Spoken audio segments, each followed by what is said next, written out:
ನಾಗರಹಾವಿನ ಕಡಿತಕ್ಕೊಳಗಾದ auto ಚಾಲಕರೊಬ್ಬರು ಚಿಕಿತ್ಸೆ ಫಲಕಾರಿಯಾಗದೆ ಮೃತಪಟ್ಟ ಘಟನೆ ಬಂಟ್ವಾಳ ತಾಲೂಕಿನ ಕೊಲ್ನಾಡು ಗ್ರಾಮದ ಸೆರ್ಕಳ ಕುತ್ಕಾರ್ನಲ್ಲಿ ಬುಧವಾರ ಬೆಳಗ್ಗೆ ನಡೆದಿದೆ. ಮೃತರನ್ನ ಸೆರ್ಕಳ ಕುತ್ಕಾರ್ ನಿವಾಸಿ ಸುಲೈಮಾನ್ ಅವರ ಪುತ್ರ ಹಾಗೂ ಆಟೋ ಚಾಲಕರಾದ ಹಸೈನಾರ್ ಎಂದು ಗುರುತಿಸಲಾಗಿದೆ.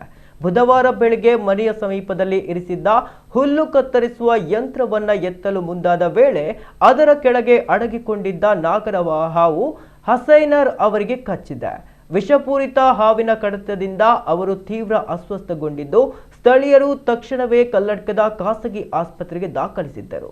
ಮಂಗಳೂರಿನ ಕಂಕನಾಡಿಯ ಆಸ್ಪತ್ರೆಗೆ ಕರೆದೊಯ್ಯುವಾಗ ಕೊನೆಯುಸಿರೆಳಿದಿದ್ದಾರೆ.